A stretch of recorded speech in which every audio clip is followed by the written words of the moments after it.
Hello बच्चा party, क्या हाल चाल। मैं वरुण महाजन आपका और अपना प्यारा सा यूट्यूब चैनल जिसका नाम है पीसीएम वॉरियर, उस पर आपका स्वागत करता हूं। मैंने बताया इस चैनल पर आपको हर रोज कम से कम एक वीडियो मिलेगी जिसका कंटेंट बेहतरीन होगा। ठीक है, तो चलो आज हम कौन सा टॉपिक शुरू करने जा रहे हैं। मान लो मैंने आपको वेक्टर प्रोडक्ट और क्रॉस प्रोडक्ट की एक वीडियो डाल दी है, उसमें मैंने आपको बेसिक मान लो वेक्टर प्रोडक्ट के कुछ क्वेश्चंस करवाए थे और उसके क्या है कुछ मान लो बेसिक आपको सिखा दिए कि भाई कैसे वेक्टर प्रोडक्ट करते हैं। आज हम उसका अगला टॉपिक करने जा रहे हैं जिसमें मैं आपको geometrical interpretation of vector product पढ़ाऊंगा कि एक्चुअली ज्योमेट्रिकली वेक्टर प्रोडक्ट का मतलब क्या है, और उसके बाद कुछ प्रॉपर्टीज पढ़ेंगे और उसके कुछ क्या करेंगे क्वेश्चंस करेंगे। ठीक है, तो चलो शुरू करते हैं, ज्यादा बातें ना करते हुए लिखो जल्दी जल्दी। सबसे पहले मान लो प्रॉपर्टीज ऑफ वेक्टर प्रोडक्ट लिखो। ठीक है, सबसे पहले क्या लिखो, प्रॉपर्टीज ऑफ क्या लिखो, वेक्टर प्रोडक्ट लिखो कि भाई कौन कौन सी वेक्टर प्रोडक्ट की क्या है प्रॉपर्टी है। ठीक है, तो जल्दी जल्दी लिखो और उसे करते हैं, फिर उसके कुछ क्वेश्चन भी करते हैं प्रॉपर्टीज के ऊपर जो आपको जनरली पूछे जाते हैं आपके मान लो क्लास 11th में या नीट या जेईई वगैरह में क्या किए जाते हैं, पूछे जाते हैं। ठीक है, तो चलो शुरू करते हैं। तो सबसे पहली प्रॉपर्टी आपकी क्या है कि भाई मान लो इफ, ठीक है, अगर ये वीडियो समझ नहीं अच्छे तरीके से तो पिछली वीडियो जरूर देखना, क्योंकि उसमें मैं सीधा वो वाले रूल क्या करूंगा यूज करूंगा। बाकी सब कुछ मैं समझा आया हूं उस वीडियो में अच्छे तरीके से, अब मैं डायरेक्टली उनको क्या करूंगा यूज करूंगा। तो आगे प्रॉपर्टीज लिखनी है, if A vector and B vector are क्या होंगे, if A vector and B vector are क्या होंगे, पैरेलल। मान लो जब ए वेक्टर और बी वेक्टर एक दूसरे के साथ क्या हो, पैरेलल हो और क्या हो, एंटी पैरेलल। ठीक है, जहां तो पैरेलल हो या एंटी पैरेलल हो उनके क्रॉस प्रोडक्ट का आंसर क्या होता है। मान लो एक्चुअल में ये प्रॉपर्टीज ऑफ क्या है आपका क्रॉस प्रोडक्ट। ठीक है, तो क्रॉस प्रोडक्ट की कौन कौन सी प्रॉपर्टी है उसको हम क्या करेंगे, स्टडी करेंगे। तो सबसे पहले मान लो if A vector and B vector are parallel और एंटी पैरेलल। तो सर मुझे पता है कि जब दो वेक्टर पैरेलल होते हैं तो पैरेलल में क्या होता है सर, थीटा क्या होता है, 0 डिग्री। दोनों के बीच मान लो थीटा कितना होता है, 0 डिग्री होता है। अगर दोनों के बीच थीटा 0 डिग्री है तो उसकी बात करते हैं। तो सर थीटा अगर 0 डिग्री होगा तो फिर कैसे, है ना। हेलो, क्रॉस प्रोडक्ट क्या रिजल्ट क्या होता है अगर आपको पूछा जाए तो सर ये तो आपने पिछली वीडियो में समझा चुके हो कि भाई क्रॉस प्रोडक्ट क्या होता है। मान लो क्या ए वेक्टर क्रॉस क्या होता है, B vector is equal to क्या होता है ना, A vector cross B vector is equal to क्या होता है, magnitude of A vector magnitude of B vector. मान लो साथ में साइन थीटा और साथ में डायरेक्शन होती है ना, कैप के साथ रिप्रेजेंट करते हैं। तो भर के देखो कि भाई साइन थीटा क्या बनता है। ठीक है, तो मान लो यहाँ पे मान लो ए वेक्टर साथ में क्या हो गया, बी वेक्टर, और साथ में साइन क्या आ गया, 0 डिग्री। और साइन 0 कितना होता है सर, साइन 0 तो 0 होता है। तो सिंपल सी बात है सर, जब भी दो वेक्टर पैरेलल होंगे उनका मान लो थीटा मान लो 0 डिग्री होगा और उनका जो क्रॉस प्रोडक्ट का आंसर आएगा वो क्या आएगा, 0 के बराबर आएगा। ठीक है, ये बहुत इंपॉर्टेंट प्रॉपर्टी है। ये एक्चुअल में यहाँ से आपको कैसे क्वेश्चन पूछा जाता है, आपको कहेगा कि भाई शो करो कि दो वेक्टर एक दूसरे के क्या है, पैरेलल है। मतलब ऐसे शो करो कि दो वेक्टर जो होंगे वो एक दूसरे के क्या होंगे, पैरेलल होंगे। तो ऐसा आपको कुछ शो करने के लिए आएगा। तो सिंपल सी बात है सर, मेरे को समझ आ गया कि अगर मेरे को शो करना है कि दो वेक्टर पैरेलल है या एंटी पैरेलल है, एंटी पैरेलल की तो बात ही नहीं की, पैरेलल है, तो इसका मतलब आंसर क्या होगा। मान लो हमने क्रॉस प्रोडक्ट निकालनी है, अगर क्रॉस प्रोडक्ट का आंसर 0 आया तो इसका मतलब क्या कि दोनों वेक्टर क्या है, एक दूसरे के पैरेलल है। ठीक है, तो चलो एंटी पैरेलल की भी बात करते हैं। तो मान लो कि भाई दोनों वेक्टर एक दूसरे के एंटी पैरेलल हो, तो सर एंटी पैरेलल में थीटा कितना होता है, 180 डिग्री होता है। तो जब थीटा 180 डिग्री होगा तो भर के देखो A vector cross B vector, magnitude of A vector magnitude of क्या होगा, बी वेक्टर, साइन ऑफ 180। तो सर साइन ऑफ 180 कितना होता है, साइन ऑफ 180 0 जो 0 पे होता है उसका माइनस 180 पर होता है। तो सर साइन 0 का माइनस मान लो वो करेंगे तो -0, तो -0 भी तो 0 ही होता है। तो इसका मतलब इसका रिजल्ट भी क्या होगा, 0 ही होगा। तो सर बात मेरे को समझ आई कि जब भी कभी मान लो आपका क्या आएगा, क्रॉस प्रोडक्ट, मान लो आपको कहा जाएगा कि दो वेक्टर शो करो कि वो पैरेलल है या एंटी पैरेलल है, आपने हमेशा क्या शो करना है, मान लो दोनों वेक्टर की क्रॉस प्रोडक्ट को 0 के बराबर क्या करना है, शो करना है। तो अगर मान लो दोनों वेक्टर की क्रॉस प्रोडक्ट का आंसर 0 आ जाता है तो इसका मतलब वो दोनों वेक्टर एक दूसरे के पैरेलल है या एंटी पैरेलल है। अगर नहीं आता तो इसका मतलब उनके बीच कुछ ना कुछ क्या होगा, एंगल होगा। ठीक है, तो सर बात मेरे को क्लियर हो गई, पैरेलल वाला केस तो मेरे को समझ आ गया, पहली प्रॉपर्टी मेरे को क्या आ गई, समझ आ गई। अब उसके बाद दूसरी प्रॉपर्टी की बात करते हैं कि भाई दूसरी प्रॉपर्टी क्या होती है वेक्टर की, उसे क्या करते हैं, एक्सप्लेन करते हैं। ठीक है, तो पैरेलल आपको पता चल गया कि भाई पैरेलल कैसे होगा। तो दूसरा मान लो लिखो, दूसरा लिखो कि भाई perpendicular, if A vector and B vector are क्या होंगे, परपेंडिकुलर होंगे। ठीक है, मान लो ये दो वेक्टर जो होंगे वो एक दूसरे के परपेंडिकुलर हो, तो सर ये तो डॉट प्रोडक्ट में पढ़ा था कि जब दो वेक्टर परपेंडिकुलर होते हैं उनकी डॉट प्रोडक्ट का आंसर क्या होता है, 0 होता है। तो चलो क्रॉस प्रोडक्ट का करके देखते हैं कि भाई कैसे बनता है। तो sir A vector cross B vector क्या होगा, magnitude of A vector magnitude of B vector, साथ में क्या होगा साइन कितना एंगल, सर परपेंडिकुलर का मतलब 90 डिग्री, तो साइन 90 होगा, साथ में क्या होगा यूनिट वेक्टर होगा जिस डायरेक्शन में मान लो क्या है और रिजल्टेंट क्या होगा वेक्टर होगा। ठीक है, तो सिंपल सी बात है सर ए वेक्टर का मैग्नीट्यूड मान लो इसको हम कैसे लिख सकते हैं, ऐसे भी तो लिख सकते हैं, सिंपल ए भी लिख सकते हैं बी भी लिख सकते हैं। तो साइन 90 क्या होता है 1 होता है, तो सिंपल सी बात है sir A vector cross B vector का मतलब क्या आया, ये आपका मतलब आया। तो अगर आपको सिंपल मैग्नीट्यूड पूछा जाए तो मैग्नीट्यूड क्या है सर ए बी, तो इसका मतलब उसके साथ एन कैप नहीं लिखेंगे क्योंकि मुझे पता है सर एन कैप किसको शो करता है, डायरेक्शन को क्या करता है शो करता है। तो डायरेक्शन तो मान लो हमने लिखनी नहीं, हमने तो मैग्नीट्यूड लिखना है। तो आपको पूछा जाए कि भाई कब क्रॉस प्रोडक्ट का आंसर क्या होगा मैक्सिमम होगा, तो सर मेरे को पता है कि भाई मैक्सिमम का मतलब क्या, अगर ए की वैल्यू 4 है बी की वैल्यू मान ले 3, तो 3 जो के 12 यहाँ पे आया, उसके बाद सर इसका अगला है ना जो ये मतलब क्रॉस प्रोडक्ट किसके किस पे डिपेंड करती है, इनकी वैल्यू पर, इनकी वैल्यू हमने लिख दी, उसके बाद इसके पर डिपेंड करती है। जब इसकी वैल्यू मैक्सिमम होगी इसका मतलब क्रॉस प्रोडक्ट का आंसर क्या आएगा मैक्सिमम आएगा। तो सर साइन थीटा की मैक्सिमम वैल्यू कितनी होती है, तो मैक्सिमम वैल्यू आपको पता ही होगा कितनी होती है 1, इसकी क्या होती है मैक्सिमम वैल्यू। तो इसका मतलब क्रॉस प्रोडक्ट ये मतलब जो क्रॉस प्रोडक्ट जब दो वेक्टर 90 डिग्री में होते हैं तो उनकी क्रॉस प्रोडक्ट का आंसर जो आता है वो क्या आता है मैक्सिमम आता है। क्यों मैक्सिमम आता है, क्योंकि इसकी वैल्यू अगर भरोगे 12 तो उसके बाद सर ये अगर मैक्सिमम होगा तो आंसर क्या आएगा मैक्सिमम। तो मेरे को पता है कि सर इसकी मैक्सिमम वैल्यू है ना साइन थीटा की मैक्सिमम वैल्यू क्या होती है 1, तो इसका मतलब 1 ही हमने भरा। देखो साइन अगर यहाँ पे थीटा होता है साइन थीटा होता, साइन थीटा की मैक्सिमम वैल्यू 1, तो जो अगर 1 भरते तो फिर ये भी मैक्सिमम ये भी मैक्सिमम ये भी मैक्सिमम, आंसर क्या आता है मैक्सिमम। तो सिंपल सी बात है सब जब दो वेक्टर एक दूसरे के परपेंडिकुलर होंगे उनका जो क्रॉस प्रोडक्ट का मैग्नीट्यूड होगा वो क्या होगा सर मैक्सिमम होगा। ये भी बात मेरे को क्या आ गई समझ आ गई। ठीक है, तो चलो ये भी बात आपको समझ आई होगी। उसके बाद एक और मान लो छोटी दो प्रॉपर्टी करते हैं, तीसरी प्रॉपर्टी है ना, तो ये तो हो गया मान लो क्रॉस, उसके बाद कौन सी मान लो क्या कॉम्यूटेटिव लॉ। ठीक है, तो लिखो जल्दी जल्दी, vector product does not obey commutative law. ठीक है, ये कॉम्यूटेटिव लॉ को ओबे नहीं करती। तो सर वो क्या होता है कॉम्यूटेटिव लॉ, तो चलो देखते हैं कि भाई क्या, ये तो आपने वैसे डॉट प्रोडक्ट में भी पढ़ाया था। तो क्या ए वेक्टर क्रॉस बी वेक्टर, मान लो जब हमने डॉट प्रोडक्ट की था तो फिर डॉट प्रोडक्ट में क्या होता था कि भाई ए वेक्टर और बी वेक्टर की क्रॉस प्रोडक्ट डॉट प्रोडक्ट है ना। कॉम्यूटेटिव का मतलब होता था कि भाई A vector dot B vector करो, ये किसके बराबर होता है B vector cross A vector के बराबर होता है। इस प्रॉपर्टी को क्या कहते हैं कॉम्यूटेटिव। ये डॉट प्रोडक्ट में फॉलो होती थी बट क्रॉस प्रोडक्ट में फॉलो नहीं होती। मान लो इन दोनों का रिजल्ट कभी भी इक्वल नहीं होता, दोनों का रिजल्ट क्या होता है डिफरेंट डिफरेंट होता है। तो याद रखना है वेक्टर प्रोडक्ट कॉम्यूटेटिव प्रॉपर्टी को ओबे नहीं करता, कॉम्यूटेटिव प्रॉपर्टी को ओबे नहीं करता। क्यों नहीं करता, मान लो उसमें, क्योंकि हमें पता है सर उसमें तो कोई डायरेक्शन नहीं होती थी, मैग्नीट्यूड होता था, तो मैग्नीट्यूड को इधर से मल्टीप्लाई करो उधर से कोई फर्क नहीं पड़ता। इसमें डायरेक्शन भी आएगी, तो डायरेक्शन आएगी तो सर अगर ए बी कर रहे हो तो बी ए की डायरेक्शन क्या आएगी उसके ऑपोजिट, तो सिंपल सी बात है सर माइनस साइन आ जाएगा, मतलब डायरेक्शन ऑपोजिट होगी। तो आप ऐसे भी लिख सकते हो कि भाई A vector cross B vector actual में किसके बराबर होता है minus of B vector cross A vector के क्या होता है बराबर होता है। तो सिंपल सी बात है माइनस साइन आएगा, तो इसका मतलब वो कॉम्यूटेटिव लॉ को ओबे नहीं करता। ठीक है, तो चौथी डिस्ट्रीब्यूटिव प्रॉपर्टी होती है कि भाई डिस्ट्रीब्यूटिव प्रॉपर्टी क्या है, तो डिस्ट्रीब्यूटिव प्रॉपर्टी को ओबे करता है कौन, मान लो वेक्टर क्या होता है प्रोडक्ट होता है। तो सर डिस्ट्रीब्यूटिव प्रॉपर्टी का मतलब क्या, जैसे मान लो आपको आ जाए A vector B vector plus minus क्या आ जाए सी वेक्टर, तो मैथ्स मतलब मैथ्स में जैसे हम इसको क्या करते हैं इससे मल्टीप्लाई ऐसे ही क्रॉस प्रोडक्ट में कर सकते हैं, कोई फर्क नहीं पड़ता। तो करके देखो कि भाई कैसे लिख सकते हैं इसको, A vector cross B vector plus minus क्या होगा A vector cross C vector. इसका मतलब इसको सॉल्व करोगे इन दोनों की क्रॉस प्रोडक्ट करके, इन दोनों की क्रॉस प्रोडक्ट करके इन्हें प्लस करोगे, मान लो प्लस करोगे उसका जो आंसर आएगा इनको इनकी प्लस करके उसके साथ क्रॉस प्रोडक्ट करोगे उनका आंसर क्या आएगा सेम आएगा। तो इसका मतलब वो डिस्ट्रीब्यूटिव प्रॉपर्टी को ओबे करती है। ठीक है, तो मान लो कौन क्रॉस प्रोडक्ट डिस्ट्रीब्यूटिव प्रॉपर्टी को ओबे करती है। उसके बाद इसके साथ ऐसा भी हो सकता है कभी ऐसा रिजल्ट आए, मान लो बी वेक्टर हो, मान लो एन क्या है वेयर एन क्या होगा, कांस्टेंट होगा। तो कांस्टेंट तो समझते ही हो कि कांस्टेंट का मतलब कोई पॉजिटिव वैल्यू, पॉजिटिव कांस्टेंट है ना, कोई क्या है पॉजिटिव कांस्टेंट है, या कोई भी इंटीजर है पॉजिटिव इंटीजर है या नेगेटिव इंटीजर भी हो सकता है, कोई फर्क नहीं पड़ता।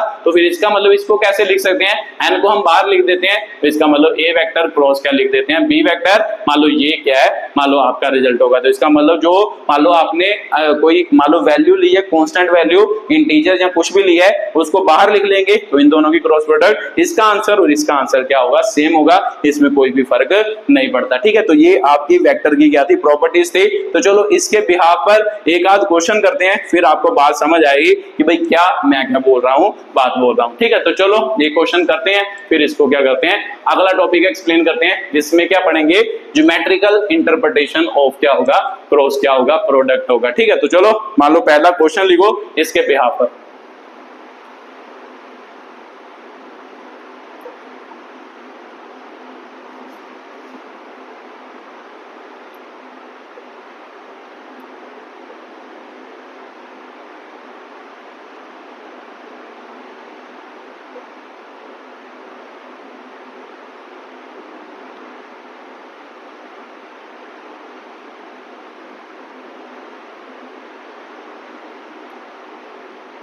ठीक है, तो ये आपका क्या है क्वेश्चन है, तो जल्दी जल्दी रीड करो और खुद कोशिश करो, फिर मैं करके बताता हूं कि भाई कैसे ये क्वेश्चन क्या होगा, सॉल्व होगा।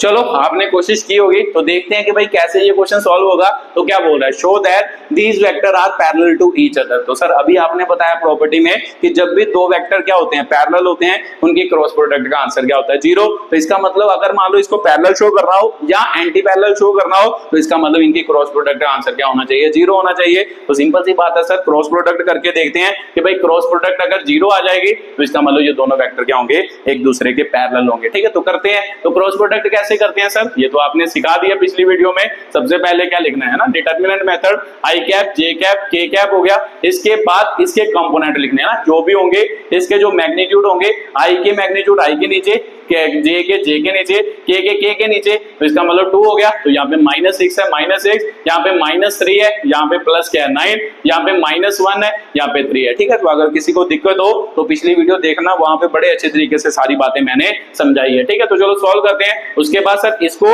मान लो आई की वैल्यू निकालनी है, तो इसको डक लेते थे, इसको इसके साथ मल्टीप्लाई, तो माइनस कितना हो गया 9, तो माइनस फॉर्मूले का, इसको इससे करेंगे तो सर माइनस, मान लो -9 आएगा, तो ये पहला हो गया। उसके बाद सर दूसरा क्या लिखना होता था, -1 ना, पहला प्लस लिखते थे, उसके बाद माइनस लिखते थे। तो क्या इसको डकना है, अब इसको इसके साथ मल्टीप्लाई 6 हो जाएगा, इसको इसके साथ है ना, माइनस तो फॉर्मूले का, इसको इसके साथ, तो माइनस माइनस प्लस हो गया, तो प्लस का क्या आ गया 6 आ गया। तो सर ये दूसरा हो गया। उसके बाद सर के कैप, तो के कैप में क्या होता था, ये इसको इसके साथ करना है सर 18, माइनस फॉर्मूले का, माइनस माइनस प्लस, तो प्लस क्या आ गया आपका 18 आ गया। तो प्लस 18 नहीं भी लिखो कोई दिक्कत नहीं है। ठीक है, तो इसको सॉल्व करके देखो कि भाई क्या आंसर आ रहा है। ये होता है A vector cross B vector, A vector cross B vector solve करें तो सर मेरे को पता है कि भाई देखो 9, इसको लिखें तो क्या बना, इधर इसको इधर लिख लेते हैं, -9 माइनस माइनस क्या हो गया प्लस 9, तो सर 0 हो गया। तो इसका मतलब इधर क्या बना, 0 आई कैप बना। तो देखो आगे देखो माइनस जे कैप, तो जे कैप इसका आंसर क्या आया, 0 ही आया।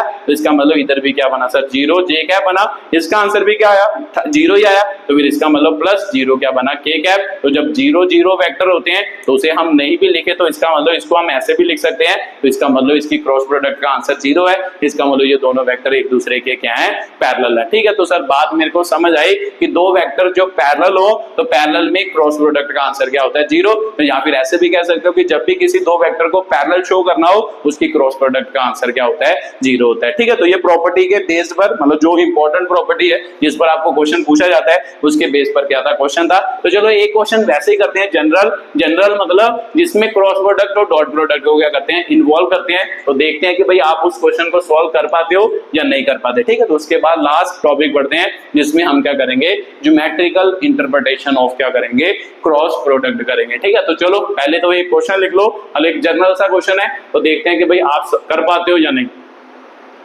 If a vector dot b vector is equal to magnitude of a vector cross b vector, find angle between a vector and b vector। ठीक है, तो जल्दी जल्दी इसे खुद सॉल्व करो वीडियो को पॉज करके और फिर मैं करके बताता हूं कि भाई कैसे ये क्वेश्चन क्या होगा सॉल्व।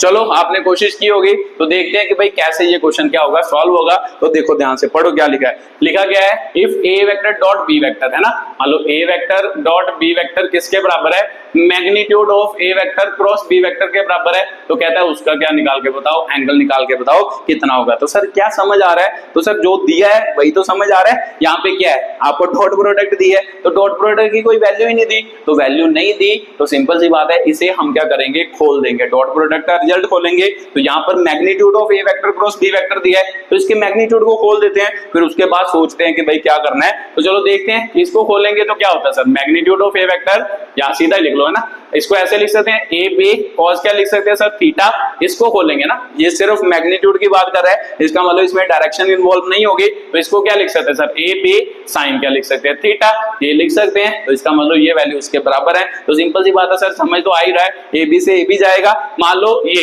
इधर क्या बच गया 1, इधर भी 1, साइन कॉस थीटा को इसके नीचे लाते हैं, साइन थीटा अपॉन क्या हो गया, कॉस थीटा, तो सर इधर क्या बचा, 1 बचा। तो इस दोनों की डिवीजन क्या होती है सर, tan थीटा होता है ना, sine theta upon cos theta क्या होता है, tan थीटा। तो इसका मतलब tan थीटा की वैल्यू इक्वल टू क्या होगी, 1। तो सर tan थीटा 1 कब होता है, तो ये तो हमें पता ही है सर, कि जब मान लो क्या है, tan की वैल्यू कितनी होती है 45 डिग्री, इसका मतलब tan 45 पर क्या होता है 1। तो भी सिंपल सी बात है, tan से tan गया, तो इसका मतलब थीटा कितना होगा, 45 डिग्री। तो जब 45 डिग्री थीटा होता है, तब डॉट प्रोडक्ट और क्रॉस प्रोडक्ट का आंसर क्या होता है, सेम होता है, अदरवाइज सेम नहीं होगा। मतलब इस जगह पर वो क्या होते हैं, सेम होते हैं। ठीक है, तो ये आपका क्या था, आंसर था अगले क्वेश्चन का। तो अगला क्वेश्चन भी आपको समझ आया होगा कि भाई कैसे अगले क्वेश्चन को क्या करना था, एक्सप्लेन करना था। ठीक है, तो एक टॉपिक है जिसका नाम है ज्योमेट्रिकल इंटरप्रिटेशन ऑफ क्या होगा, वेक्टर प्रोडक्ट। अब उसको करते हैं, फिर उसके बाद मान लो उसके कुछ क्वेश्चन करते हैं। ठीक है, चलो अगला टॉपिक लिखो, geometrical interpretation, geometrical interpretation of vector product. ठीक है, ज्योमेट्रिकल इंटरप्रिटेशन ऑफ क्या है, वेक्टर प्रोडक्ट है। तो चलो पढ़ते हैं कि भाई कैसे ज्योमेट्रिकल इंटरप्रिटेशन, मतलब एक्चुअली वेक्टर प्रोडक्ट ज्योमेट्रिकली क्या रिप्रेजेंट करता है, या उसका रियलिटी में मीनिंग क्या होता है, वो हम क्या करते हैं, समझते हैं। ठीक है, तो चलो पहले वेक्टर बनाते हैं। मान लो एक वेक्टर हमने ले लिया इधर, मान लो ये इनमें एंगल ले लिया थीटा, है ना, इधर से इधर, मान लो इधर ए वेक्टर ले लिया, ओरिजिन ले लिया, इसको मान लो m ले लिया, इसको क्या ले लिया, p ले लिया। ठीक है, तो मान लो कि भाई ये हो गया। तो मेरे को पता है सर कि भाई जो वेक्टर प्रोडक्ट होती है ना, cross product A vector cross B vector, इसके मैग्नीट्यूड की हम बात करने लगे हैं। ठीक है, डायरेक्शन की बात नहीं करेंगे, मैग्नीट्यूड। एक्चुअल में इसका मैग्नीट्यूड क्या शो करता है, मतलब इसकी वैल्यू, मैग्नीट्यूड का मतलब जो रिजल्टेंट वेक्टर बना है उसकी वैल्यू क्या शो करती है, हम उसकी क्या कर रहे हैं, बात कर रहे हैं। तो सर मेरे को पता है कि इसका मैग्नीट्यूड किसके बराबर होता है, ए वेक्टर मान लो बी वेक्टर, साथ में क्या आता है, साइन ऑफ क्या आता है, थीटा एंगल, है ना, तो इधर क्या आएगा, साइन ऑफ क्या आएगा, थीटा आएगा। ठीक है, तो सर इसके बराबर होता है। अब इसको क्या करना है, सॉल्व करना है, सॉल्व करके देखते हैं कि भाई क्या बनता है। ठीक है, तो यहाँ से सर एक्चुअल में आपने डॉट प्रोडक्ट में भी समझाया था कि भाई एक्चुअल में हमने क्या निकालना है, साइन थीटा निकालना है। तो अगर साइन थीटा निकालें तो मेरे को पता है कि भाई सभी theta, sine theta, tan theta, cot theta निकालना हो, हमें क्या चाहिए होती है, एक राइट एंगल ट्रायंगल चाहिए होती है। ठीक है, तो एम एन, है ना, एम एन हमने क्या किया, एक परपेंडिकुलर क्या कर दिया, ड्रॉ कर दिया। तो जब परपेंडिकुलर ड्रॉ करेंगे तो right angle triangle, right angle triangle से हम क्या निकाल सकते हैं, साइन थीटा की वैल्यू निकाल सकते हैं। तो चलो निकालते हैं कि भाई ट्रायंगल कौन सी हो गई, ओ एम एन हो गई, इसमें से साइन थीटा की वैल्यू निकालो। तो सर साइन थीटा किसके बराबर होता है, ये तो हमें पता ही है, परपेंडिकुलर अपॉन क्या होता है, हाइपोटेन्यूज। तो सर परपेंडिकुलर कौन है, ये देखो एम एन क्या है, परपेंडिकुलर, तो सर परपेंडिकुलर आ गया एम एन। तो यहाँ पे क्या आ गया, मान लो हाइपोटेन्यूज, तो हाइपोटेन्यूज क्या है, मान लो इधर बी वेक्टर मान लेते हैं ना, मान लो ए वेक्टर माना, इधर बी वेक्टर, ओ एम हो गया। तो सिंपल सी बात है सर, मान लो एम एन साइन थीटा किसके बराबर हो गया, मान लो ओ एम के क्या हो गया, बराबर हो गया। ठीक है, तो सर यहाँ से तो ये बात समझ आई। अब आगे क्या करना है, आगे देखो ध्यान से, अगर मैं इसको ऐसे लिखूं, A vector cross B vector is equal to, मान लो मैं पूछूं मैग्नीट्यूड ऑफ ए वेक्टर, तो मैग्नीट्यूड ऑफ ए वेक्टर का मतलब क्या होता है कि भाई ए वेक्टर की लेंथ, है ना, मैग्नीट्यूड का मतलब क्या, उसकी लेंथ कितनी है। तो सिंपल सी बात है सर, मैग्नीट्यूड की बात करें तो मैग्नीट्यूड को हम ऐसे भी तो लिख सकते हैं, ओपी, ओ से पी तक, है ना, वह ये वेक्टर ही है, यहां से यहां तक का क्या, मतलब जो मान लो ये पूरा मान लो हमने ड्रॉ किया है, इसे तो हमने वेक्टर से रिप्रेजेंट किया है। तो वेक्टर में हमने अच्छे तरीके से पढ़ा था कि जो इसकी लेंथ होती है ओ से पी तक जो लेंथ होती है वो उसका क्या होता है, मैग्नीट्यूड। तो सिंपल सी बात है सर, इसको ओपी भी लिख सकते हैं, लिख ही सकते हैं, इसको ओपी लिख देते हैं। बी वेक्टर, तो बी वेक्टर मतलब इसकी लेंथ, तो सर इसको क्या लिख देते हैं, ओएम लिख देते हैं। तो साथ में क्या लिख देते हैं, चलो साइन थीटा साथ में लिखते हैं। क्यों लिखते हैं अभी बात आपको समझ आएगी। ओएम, इसको ओएम लिख लिया, इसको ओपी लिख लिया, साइन थीटा ओएम के साथ लिख लिया। तो सर क्यों लिखा साथ में, अब ध्यान से पढ़ो कि भाई ओएम, तो ओएम साइन थीटा मतलब है ना, मान लो यही बना परपेंडिकुलर अपॉन क्या बना, हाइपोटेन्यूज बना। ठीक है, तो चलो मान लो साथ में ओएम क्या होगा, उल्टा हो गया ना,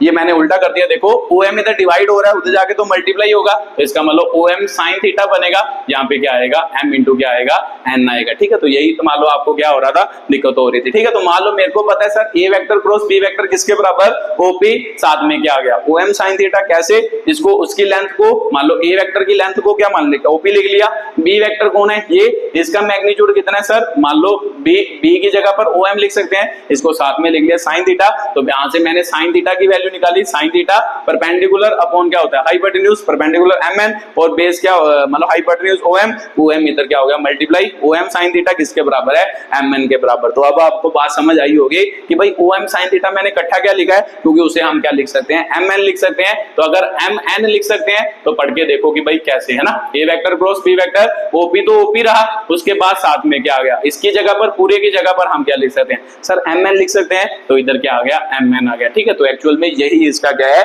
ज्योमेट्रिकल मीनिंग है। तो सर ये क्या, यहां से तो कुछ समझ नहीं आ रहा कि ज्योमेट्रिकली वेक्टर प्रोडक्ट क्या बताती है, तो वेक्टर प्रोडक्ट का मैग्नीट्यूड क्या बताता है। तो चलो अब समझते हैं कि भाई क्या शायद आपको पता हो। देखो ध्यान से, ओपी का मतलब क्या है। अब मैं क्या करता हूं, मान लो इसे डायग्राम को क्या करता हूं, कंप्लीट करता हूं। ठीक है, तो मान लो कैसे कंप्लीट करेंगे, मैं इसको एक पैरेललोग्राम में क्या करता हूं, कन्वर्ट। तो सर पैरेललोग्राम बनाना है तो सिंपल सी बात है, इसके पैरेलल एक वेक्टर खींचते हैं, मान लो आर वेक्टर हो गया, इसको इधर से इधर मिला देते हैं, तो ये इसके पैरेलल वेक्टर होगा, मान लो ये बन गया। तो पैरेललोग्राम कंप्लीट हो गई। अब ध्यान से देखो, ओपी तो वही रहा, ये ओपी है, तो ये क्या है सर आपका ओएम, तो ओपी तो ये ओएम हो गया। तो आपका यहाँ पे क्या बना है, ओपी इंटू क्या बना है, एमएन बना है। तो आपको पूछा जाए कि भाई पैरेललोग्राम का जो एरिया होता था, अगर मान लो आपको याद हो, आपने शायद छोटी क्लासेस में पढ़ा हो, पैरेललोग्राम का जो एरिया होता था वो किसके बराबर होता था। तो सर मुझे पता है पैरेललोग्राम का एरिया होता था बेस इंटू क्या होता था, हाइट। एक्चुअल में ये पैरेललोग्राम जब मैंने कंप्लीट किए तो देखो बेस क्या बना, ये बेस है,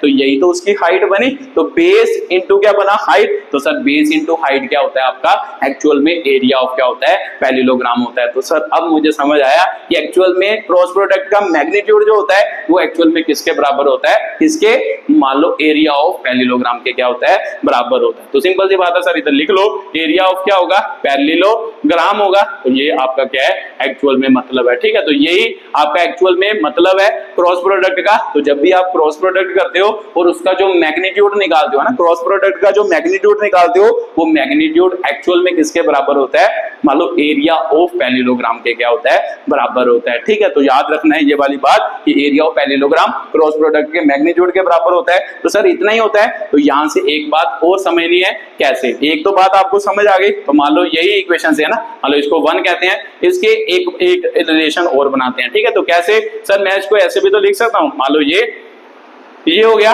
मैं इसको साथ 2 मल्टीप्लाई कर देता हूं, 2 डिवाइड, कोई फर्क पड़ता है। तो आपका आंसर होगा सर कोई फर्क नहीं पड़ता। अगर 2 मल्टीप्लाई और 2 डिवाइड करेंगे उससे कोई असर होता है, तो आपका आंसर नहीं सर, कोई असर नहीं होता। तो नहीं होता तो इसको 2 को अंदर लिख लो, इसको इकट्ठा लिख लो, मान लो 1/2 को अंदर लिखा, साथ में ओपी आ गया और साथ में क्या आ गया, एमएन आ गया। तो ध्यान से देखो कि भाई ये क्या बन रहा है। ठीक है, मान लो A vector cross B vector का मैग्नीट्यूड 2 इंटू क्या बना, हाफ ओपी इंटू एमएन। तो मतलब क्या, हाफ ओपी मतलब बेस, एमएन मतलब सर बेस, ये क्या बन गई, हाइट। तो sir half base into height, तो वैसे तो ट्रायंगल का एरिया होता था। तो सर यहाँ पर ट्रायंगल तो दिखाई नहीं दे रहे, तो क्यों ना मैं ट्रायंगल को क्या कर लूं, कंप्लीट। मान लो इसको इसके साथ मिलाऊं तो देखो ये क्या बन गई, ट्रायंगल बन गई। तो ट्रायंगल का एरिया किसके बराबर होता था, ये भी आपको पता होगा, ट्रायंगल का एरिया होता है हाफ इंटू बेस इंटू क्या होता है, हाइट। तो ध्यान से देखो कि भाई A vector cross B vector क्या बना, मान लो 2 तो आया ही आया साथ में, ये 1/2 ओपी क्या बना, बेस बना ट्रायंगल का। ये ट्रायंगल का क्या है, पूरी ट्रायंगल का बेस ही तो है, बड़ी वाली ट्रायंगल का बेस क्या है, ओपी है, और साथ में परपेंडिकुलर क्या बन रहा है सर, एमएन बन रहा है। हाफ बेस इंटू क्या बन रहा है, परपेंडिकुलर, तो हाफ बेस इंटू परपेंडिकुलर क्या होता था, एरिया ऑफ क्या होता था, ट्राइंगल होता था। ठीक है, तो सिंपल सी बात है सर। मेरे को एक बात और समझ आई कि जो मैग्नीट्यूड है ना, मान लो क्रॉस प्रोडक्ट के, जो मान लो क्रॉस प्रोडक्ट का मैग्नीट्यूड होता है वो 2 इंटू एरिया ऑफ क्या होता है, ट्राइंगल के क्या होता है, बराबर होता है। तो दूसरा मैग्नीट्यूड ऑफ क्रॉस प्रोडक्ट किसके बराबर होता है, एरिया ऑफ पैरेललोग्राम के भी बराबर होता है। ये एक्चुअल में क्या है, ज्योमेट्रिकल इंटरप्रिटेशन ऑफ ए क्या है, वेक्टर प्रोडक्ट होता है। ठीक है, तो सर बात मेरे को समझ आ गई। या अगर आप क्लास 11th में हो, क्लास 11th में आपके मान लो एग्जाम्स के लिए ये टॉपिक बहुत इंपॉर्टेंट है। बहुत टीचर ये क्वेश्चन पूछते हैं कि भाई वेक्टर प्रोडक्ट क्या होता है, उसका ज्योमेट्रिकल मीनिंग क्या है। तो ये बात आपको समझ आ गई होगी कि ज्योमेट्रिकल मीनिंग मतलब एक्चुअल में वेक्टर प्रोडक्ट का जो मान लो मैग्नीट्यूड होता है वो क्या बताता है। तो सर क्या बताता है, एक तो प्रोडक्ट का मतलब वेक्टर प्रोडक्ट का मान लो दो मान लो वेक्टर होंगे, जब दो वेक्टर दो साइड्स ऑफ पैरेललोग्राम को रिप्रेजेंट ना, दो वेक्टर दो साइड्स ऑफ पैरेललोग्राम को रिप्रेजेंट करेंगे, उनकी क्रॉस प्रोडक्ट एक्चुअल में एरिया ऑफ क्या है बताती है, पैरेललोग्राम को बताती है, जब उसका मैग्नीट्यूड निकालेंगे। ठीक है, तो दूसरा मान लो अगर दो वेक्टर मान लो दो साइड्स ऑफ ट्रायंगल को रिप्रेजेंट कर रहे हैं, one side second side triangle के, तो इसका मतलब ये क्या बताएगा, इसके मैग्नीट्यूड की क्रॉस प्रोडक्ट जो होगी वो क्या बताएगा, एरिया ऑफ ट्रायंगल को बताएगा, 2 इंटू एरिया ऑफ ट्रायंगल को बताएगा। ठीक है, तो सर बात मेरे को समझ आ गई कि भाई कैसे इनके साथ क्या करना है, डील करना है। तो ये आपका क्या हो गया, मान लो ज्योमेट्रिकल इंटरप्रिटेशन। अब इसके बिहाफ पे क्वेश्चन भी आपको आते हैं, तो चलो करके देखते हैं कि इसके बिहाफ पे क्वेश्चन कैसे सॉल्व होंगे, उसे क्या करते हैं, सॉल्व करते हैं। ठीक है, तो चलो करते हैं इसको स्टार्ट, तो देखते हैं कि भाई कैसे ये क्या होगा, सॉल्व होगा। लिखो जल्दी जल्दी एक दो क्वेश्चन, मान लो इसके बिहाफ पर, मान लो जो इसकी प्रॉपर्टी की है इसके बिहाफ पर एक क्वेश्चन करते हैं।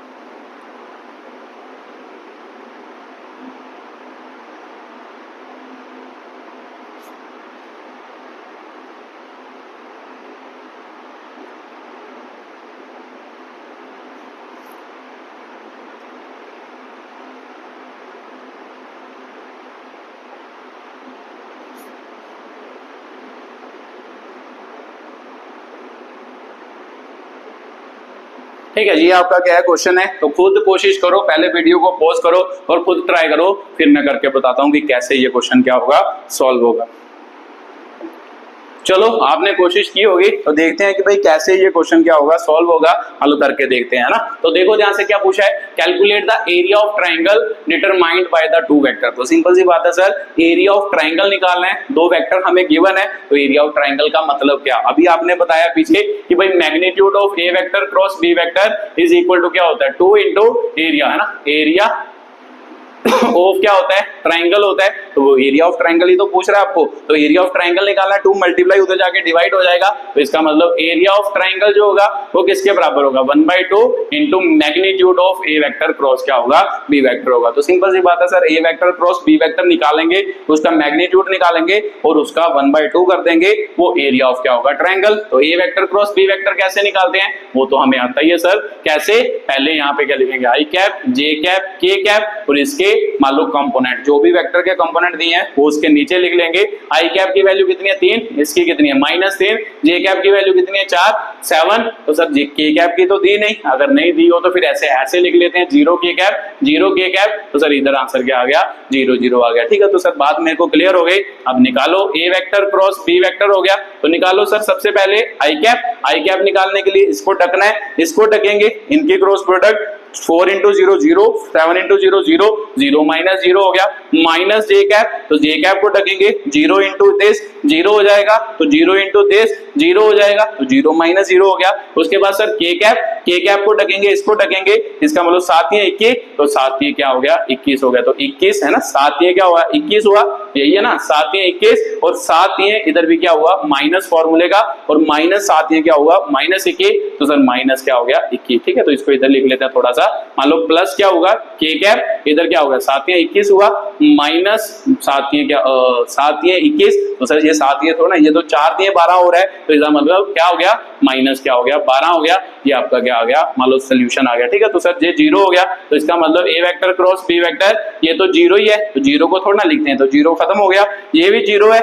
इसको भी नहीं लिखते, तो यहाँ पे क्या बचा सर, के कैप बचा, और उसके साथ क्या बचा सर, 21 माइनस माइनस प्लस 12, तो sir A vector cross B vector कितना आ गया आपका, मान लो 33 क्या आया, के कैप आया। तो सर 33 के कैप आया, तो अब मैग्नीट्यूड की बात हो रही है, तो इसका मतलब magnitude of A vector cross B vector कितना है। तो सर ये जो के कैप होता है ये तो डायरेक्शन शो करता है, तो इसको ही मैग्नीट्यूड कहते हैं। तो इसका मतलब इसका मैग्नीट्यूड कितना आया सर, 33 आया। तो सिंपल सी बात है सर, मेरे को पता है एरिया ऑफ ट्राइंगल किसके बराबर है ना, area of triangle is equal to 1/2 into magnitude, है ना, magnitude of A vector cross B vector वो कितना है सर, 33। तो इसका मतलब एरिया ऑफ ट्राइंगल जो आया वो कितना आया, 33/2 आपका क्या आ गया, एरिया ऑफ ट्राइंगल आ गया। ठीक है, तो बाकी यूनिट जो भी दिए होंगे उसके साथ मतलब यूनिट स्क्वायर आ जाएगा, या स्क्वायर यूनिट ले लो, स्क्वायर क्या आ जाएगा, यूनिट आ जाएगा, जो भी आपको क्या दिए होंगे, यूनिट दिए होंगे। ठीक है, तो ये आपका क्या है, ज्योमेट्रिकल मीनिंग ऑफ क्या है, क्रॉस प्रोडक्ट का क्वेश्चन था कि भाई कैसे ज्योमेट्रिकल मीनिंग पर आपको क्या आता है, क्वेश्चन आता है। ठीक है, तो सर बात मेरे को ये समझ आ गई।